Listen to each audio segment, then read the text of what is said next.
Desde 7 de janeiro de 2025, uma série de 30 incêndios florestais afetaram a área metropolitana de Los Angeles e regiões vizinhas. Até 16 de janeiro, os incêndios florestais tiraram a vida de pelo menos 27 pessoas e forçaram mais de 200 mil a evacuar seus lares. O especialista faz revelações explosivas sobre avisos que foram ignorados pelo próprio governo da Califórnia.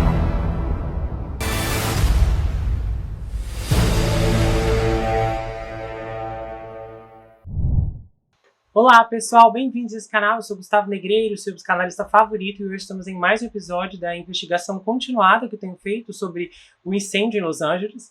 Essa é uma semana especial porque todos os dias você vai ter um episódio novo para conferir os detalhes da investigação que eu tenho realizado e as histórias alarmantes que têm decorrido desde então. Se você quiser conferir os episódios anteriores, eu vou deixar o link da playlist fixado no primeiro comentário. Eu tenho feito uma investigação exclusiva no YouTube, tratando especificamente as discrepâncias que têm surgido de lá para cá. Lembrando que eu produzo muito material de qualidade aqui no canal, faço casos criminais e outras investigações, sagas, coberturas. Se você for na página inicial, vai conferir as playlists completamente organizadas e estruturadas, esperando por você. Hoje as histórias são emocionantes e eu tenho certeza que vão tocar o seu coração. E nós vamos iniciar esse episódio agora. Victor, temos que sair! Gritou a Sherry Shaw, enquanto chamas alaranjadas e fumaça espessa subiam em direção ao modesto bangalô dos anos 1960 do seu irmão mais velho em Altoona. Ela disse: "Temos que sair daqui." O Victor, de 66 anos, um ex-motorista de entregas que sofria com diabetes e doença renal crônica, não se mexeu. Então ela o sacudiu, mas ele não respondeu. Então ela gentilmente chutou seus pés.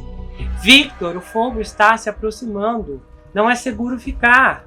Então ele disse: "Ok, deixe-me sentar aqui por alguns minutos."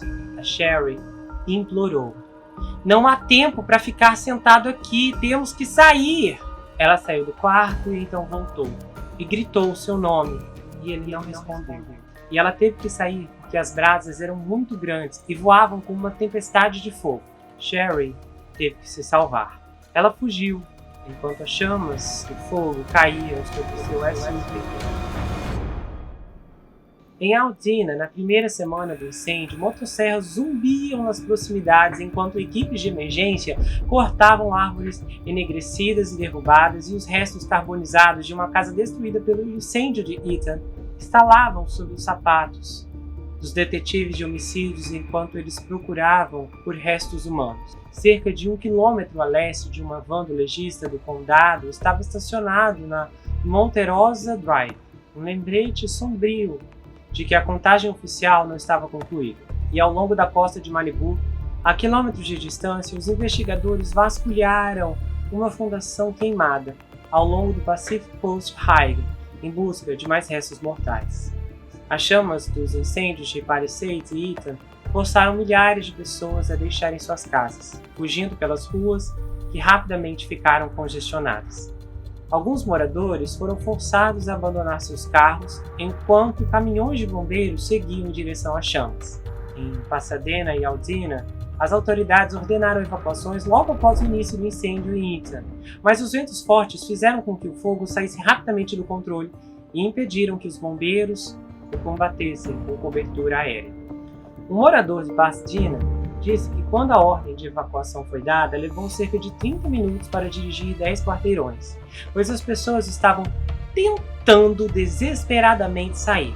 Agora, as autoridades estão vasculhando os bairros incinerados em busca daqueles que nunca conseguiram sair.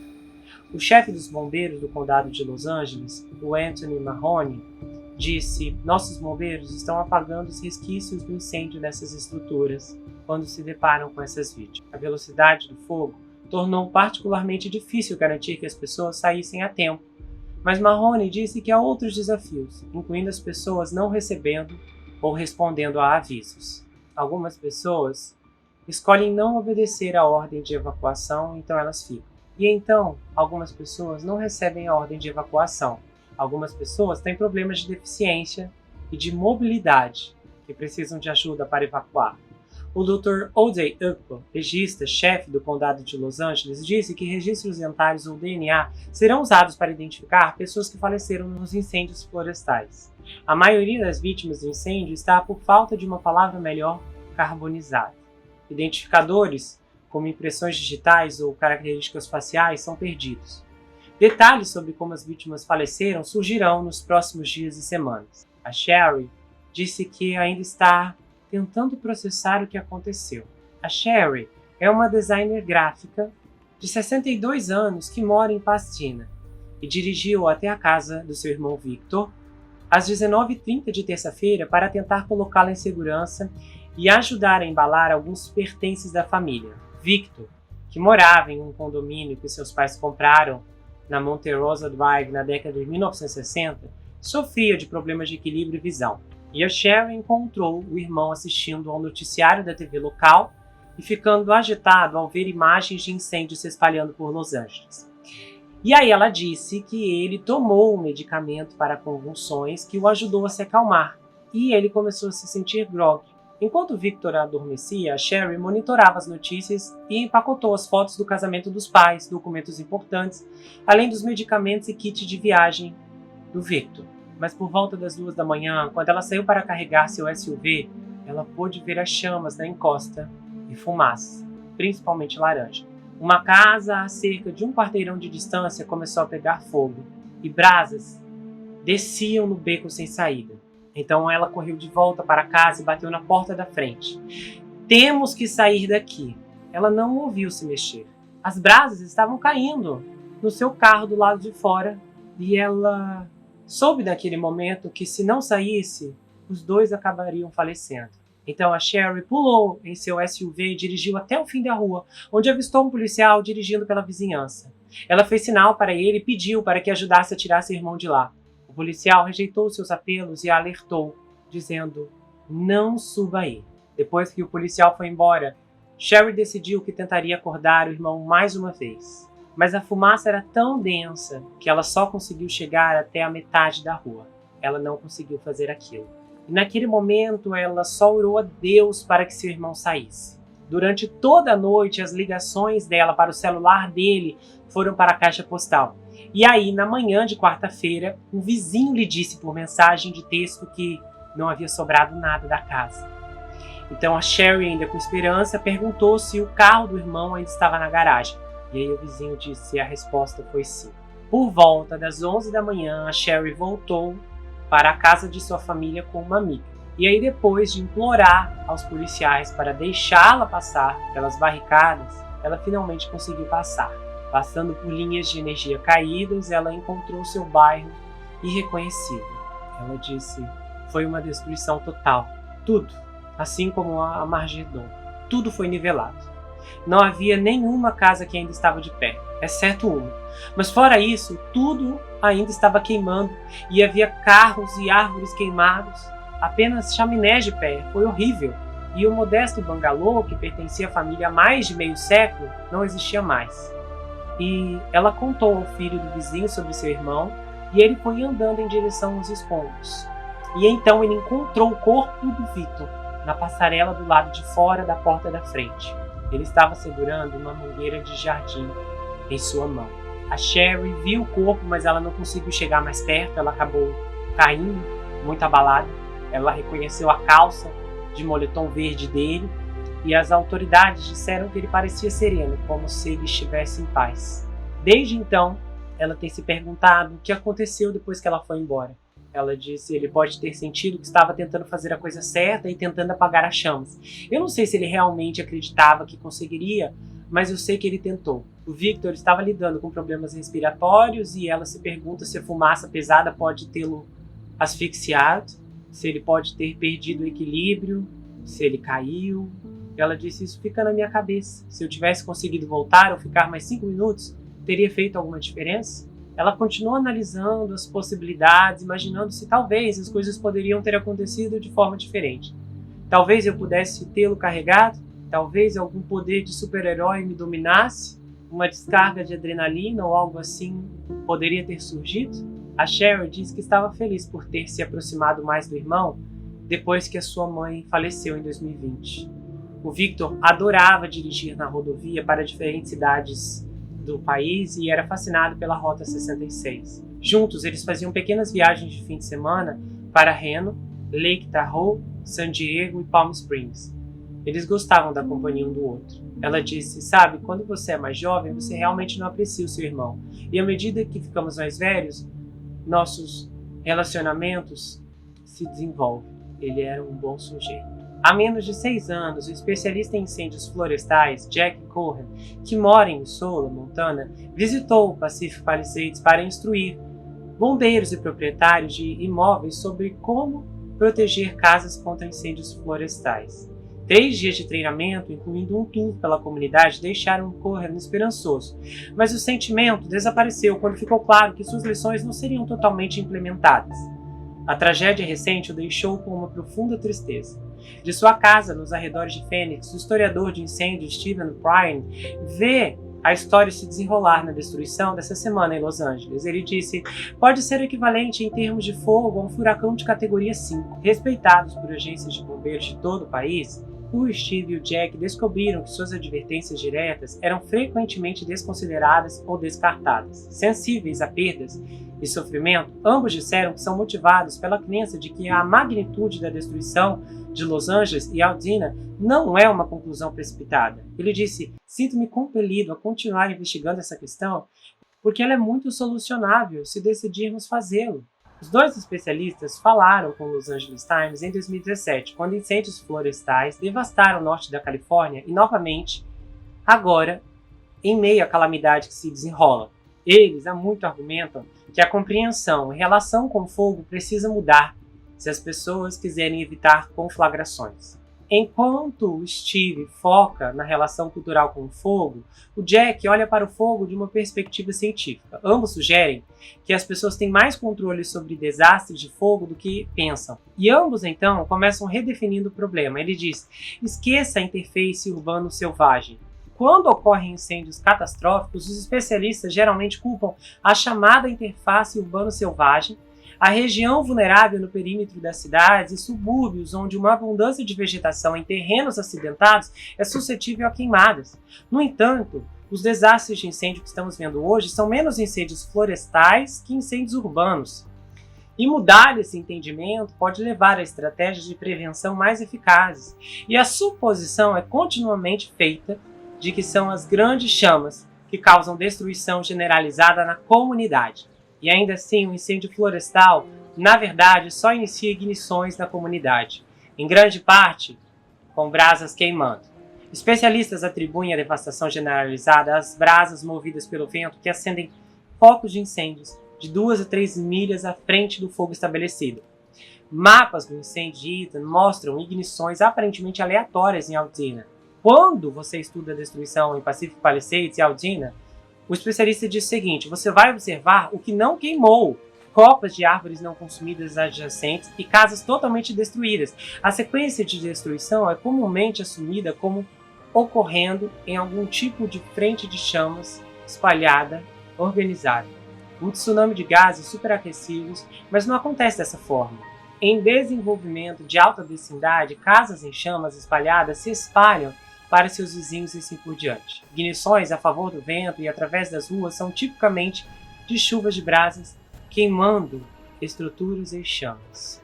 Esse mal-entendido fundamental também levou a um mal-entendido sobre prevenção. Não é mais uma questão de prevenir incêndios florestais, mas sim de prevenir postos de ignição dentro das comunidades, empregando estratégias de endurecimento doméstico, paisagismo adequado, revestimento resistente ao fogo e unindo os vizinhos em esforços coletivos como limpeza de arbustos. Se achamos que é um incêndio florestal, então tendemos a manter o incêndio florestal como o problema principal, como o controle do incêndio florestal como a solução. No entanto, não há evidências que sugiram que o controle de incêndio florestal seja uma abordagem confiável durante as condições extremas de incêndio florestal quando ocorrem desastres comunitários. Lembre-se de Chicago após o grande incêndio de Chicago de 1871. 17 mil estruturas destruídas e mais de 100 mil moradores desabrigados. Planejadores urbanos e governos locais começaram a se concentrar na engenharia de proteção contra incêndio, como uma forma de manter as cidades seguras. A ideia não era pegar um incendiário ou uma vaca mítica que chutou a lanterna em Chicago. os especialistas começaram a considerar o papel que os prédios desempenharam na criação do problema. Como resultado, as cidades começaram a se fortalecer contra essas terríveis conflagrações que foram bem-sucedidas. Provavelmente o último grande incêndio urbano nos Estados Unidos foi em São Francisco após o terremoto de 1906. No entanto, essas defesas falharam conforme as cidades cresceram e os códigos de construção falharam em atender aos requisitos de ambientes específicos e a infraestrutura foi projetada sem atender ao risco em potencial. Stephen, que escreveu mais de 30 livros sobre os efeitos culturais e sociais dos incêndios florestais e rurais ao redor do mundo, argumenta que muitos dos incêndios mais desastrosos dos últimos 30 anos foram incêndios urbanos. A crença era de que os incêndios urbanos não existem mais, mas eles voltaram. Ele disse: é como assistir ao retorno da poliomielite. Está acontecendo repetidamente. Embora o incêndio de Belvoir em 1961, que destruiu 484 casas, e o incêndio em Mantville Canyon, em 1978, que destruiu 230 casas, inclusive são frequentemente citadas pela escala de sua destruição, o incêndio de Tunnel, em 1991, em Oakland e Berkeley Hills, marcou o início da era moderna de incêndios urbanos, destruindo 2.843 casas. Mais recentemente, incêndios devastaram Gettysburg, no Tennessee, em 2016, e as cidades de Superior e Louisville, no Colorado, em 2021, e Lahaina, Havaí, há 2 anos. Não é apenas uma peculiaridade da Califórnia. Ele disse: a Califórnia, eu acho, chega lá primeiro em formas exageradas, mas essa é uma questão nacional, e de fato está se tornando uma questão internacional. O sul da Califórnia sempre foi sujeito à seca e aos ventos de Santa Ana. Fatores primários para os incêndios são especificamente ligados às falhas governamentais que têm atingido a Califórnia, mas as respostas que precisam surgir a partir de agora precisam ser sistemáticas. Stephen disse que as pessoas precisam estar cientes do fogo e precisam reorganizar suas vidas para este fato. Ele disse: é mais do que apenas ter uma mochila de emergência, mas em vez disso estar ciente de que este é o mundo de hoje e essas explosões são apenas parte de algo muito maior. Para Jack, mudar a conversa é importante porque dá mais controle sobre o ambiente de incêndios e, em última análise, tornará as pessoas menos vulneráveis a esses desastres. Ele disse: não precisamos resolver mudanças climáticas para resolver o problema de risco de incêndio florestal. A verdade mais incômoda dos últimos dias foi a rapidez com que os esforços de combate a incêndios foram sobrecarregados e superados pelas condições extremas de incêndio. O chefe de bombeiros do condado de Los Angeles, Anthony Mahoney, reconheceu que simplesmente não havia mão de obra suficiente para a emergência. Ele disse: não estamos reconhecendo, analisando, questionando como estamos falhando. Só achamos que precisamos de mais aviões e mais helicópteros voando 24 horas por dia. Jack disse: não precisamos necessariamente de um programa de trilhões de dólares e de um cessar-fogo para controlar o problema do fogo. O que precisamos são de 1000 coisas que ajustam o ambiente de maneiras favoráveis, de modo que possamos evitar essas erupções. Sempre tivemos o fogo como companheiro, e ele tem sido nosso melhor amigo. E agora, porque não estamos nos importando com esse relacionamento, ele se tornou nosso pior inimigo. Enquanto isso, mais vítimas pelo caminho não param de surgir. Rodney Nickerson, de 82 anos, também em Altoona, faleceu em casa, de acordo com sua filha Kimiko Nickerson. Rodney disse para a filha que achava que ficaria bem esperando o fogo se apagar em sua casa, depois de ter vivido vários incêndios em seus 57 anos no imóvel. Ele estava juntando algumas coisas, arrumando um pouco o carro e disse para a filha que iria juntar mais suas coisas. Ele disse para ela que sentia que aquilo passaria e que ele ficaria ali. O Rodney havia comprado a casa com uma entrada de $5 em 1968. A última coisa que seu pai disse para ela no telefone foi: eu estarei aqui de manhã. Então, no dia seguinte, ela encontrou o corpo de seu pai nos destroços da casa. Esses relatos um pouco mais detalhados das vítimas que perderam sua vida são devastadores. Pelo que eu pesquisei, a maior parte das pessoas que estão falecendo são pessoas da terceira idade, e isso se dá por um certo espírito de vanguarda que podemos reconhecer como familiar. Muitas dessas vítimas sobreviveram a incêndios anteriores e acreditavam plenamente que sobreviveriam novamente, sem contar o fato de que pessoas como esse homem, esse senhor, que morou a vida inteira no mesmo lugar, se sintam tão conectados à propriedade que simplesmente não se sentem confortáveis em sair, dar as costas e deixar sua casa pegando fogo. E essas pessoas acabam escolhendo lutar. O comportamento do Victor, da primeira história, da Sherry, é até mesmo difícil de descrever com palavras. É muito provável que aquele homem tivesse decidido em seu coração que ele não sairia, que ele não deixaria o fogo derrubar sua casa. É muito provável que quando ele disse para a irmã que ele gostaria de um tempo, talvez de outra forma ele estava comunicando: pode ir, eu vou ficar aqui para lutar. Talvez ela tenha entendido esse recado e saiu. O fato que sabemos que esse homem esperou a irmã sair, se levantou, pegou a mangueira e tentou proteger sua casa. É triste. É muito triste. De verdade, é de partir o coração, porque algumas pessoas simplesmente não estão dispostas a recomeçar do zero, mediante a tudo que enfrentaram e sofreram em suas vidas, e é completamente compreensível. Eu realmente sinto muita compaixão dessas pessoas que acharam que conseguiriam deter o fogo. O que sobra agora para essa irmã é uma série de hipóteses. Ela já entrou em um estado que ele é reconhecido como condicional contrafactual, que se caracteriza pela imaginação alternativa de um evento. E se tivesse acontecido assim, se tivesse acontecido aquilo, se eu tivesse determinado, executado tal ação, nesse caso ela vai percorrer entre, inclusive, um tipo de contrafactual ascendente que o indivíduo tenta olhar os compostos da circunstância, apresentando esses ICs para visualizar um resultado diferente. Em alguns casos, esse processo, que inclusive pode ser integrado às fases do luto, pode servir de certa forma de tranquilizador, um meio do indivíduo manusear essas distorções do luto. Mas do contrário, caso esses contrafactuais persistam, pode acabar guiando o indivíduo a um estado crônico, corrosão interna, onde os ICs serão tantos que ele não conseguirá encontrar paz e aceitar o que aconteceu.